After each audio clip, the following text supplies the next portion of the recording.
Welcome to another Need for Speed the Run Dev Insider Series episode. We're here with Justin McGuire, who is a game designer. Specifically, you're working on cop AI and tactics, and maybe not just limited to that, but that kind of cool stuff. Why don't you tell us a little bit about the cops this year? Sure. So, as you know, cops we're doing more of like a linear story, so we won't have as large of environments where cops are just going to be coming out of the woodwork, swarming at you and certain things. So specific levels will kind of have cop-related experiences that kind of take you through the course of the run. So we'll have moments where cops sort of pick you up as you speed by in the race and chase after you and develop experiences as you go progressively through the course of that level. We've also kind of gone with the idea that a lot of cops, sort of buzzing around you, constantly, shifting around in front of you, like we've seen in Carbon or Underground before that, is not quite the way we want to go. We find that like one intelligent cop is a lot more powerful than like hundreds of cops just coming in from everywhere, ramming into walls or whatever they do normally. So we've really focused on making it about the sort of intimate experience that you get between you and the cop that's on you, or for that matter, the cop that might be chasing one of the opponent rival racers up ahead.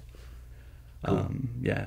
What type of, so they're going to see some of the stuff like that they'll do that have been in past Need for Speeds. They'll ram you, do simple stuff like that, but there's a lot of new tactics that you guys have brought in. Maybe you can tell me a little bit about that. Sure. Yeah. I'll touch on a couple. So there's obviously like pitting and stuff like that we're going to try to get across. We really want to focus on keeping the cops out of the rear, so they're not going to come up from behind you and try to take out your tail or anything like that. Things you can't really see. We really want to keep the cops in front of you, and if they are going to try and go for a pit, there's clear indication of when they're swinging out to the side or coming in to take out your tail, so you have the chance to sort of brake and get around it, or use the NOS and just kind of push through it.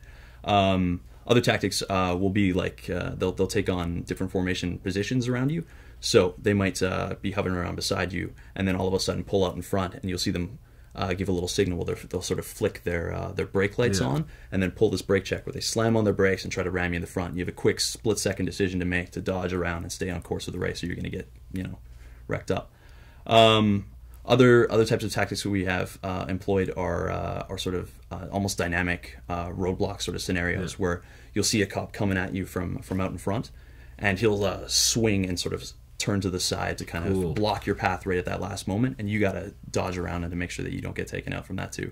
And then those together with roadblocks and the ever-present cop feeling around you sort of pace and gradually build the experience up towards the end of a particular course. That's really cool. So we're going to see quite a few encounters. There's a lot of levels that are kind of dedicated, or not, should I say dedicated, so that's kind of the theme of that part in this career. But there's also going to be another kind of entity in the run that's going to be chasing you, and that's the mob. And so have you done a little bit of work on how they kind of influence and what they're going to be doing, or Yeah, for sure. The mob's a pretty important part of this. It sort of drives the narrative of the story. So they'll be coming in and doing similar things. Well, they'll take sort of violent formations around you and try to push you off course and wreck you and really take you out of the race. But they've also got particular tactics in certain key areas where they'll actually open fire on you. So you have to make sure that you're not just dodging their ability to wreck your car, but their ability to take you out as a player too by watching out for this gunfire. And that's definitely something we've never done. Absolutely something we've never done. So you saw in the E3 demo and things like that, we had the helicopter that was constantly a presence on you, and they're part of the mob, trying to shoot you down and take your car out. Well, the mob cars that are kind of coming up beside you will be doing that sort of thing too, and that double deadly experience is something that's going to be pretty unique to the run in key areas. That's pretty cool. I mean, you've got so many different kind of factors trying to stop you from going, cops, mob, there's a whole bunch of the environmental factors. Yeah, for sure. It's going to be pretty cool once everybody gets their hands on it and able to check it out. Yeah, it should be. Yeah, thanks for taking the time and chatting with us today. My pleasure. That's awesome. I can't wait to see all this stuff, and can't wait for everybody, like I just said. Yeah, it's going to be cool, especially once that first time that they get fired upon from another car. That's going to be cool. So Should be fun. All right, thanks. See you guys.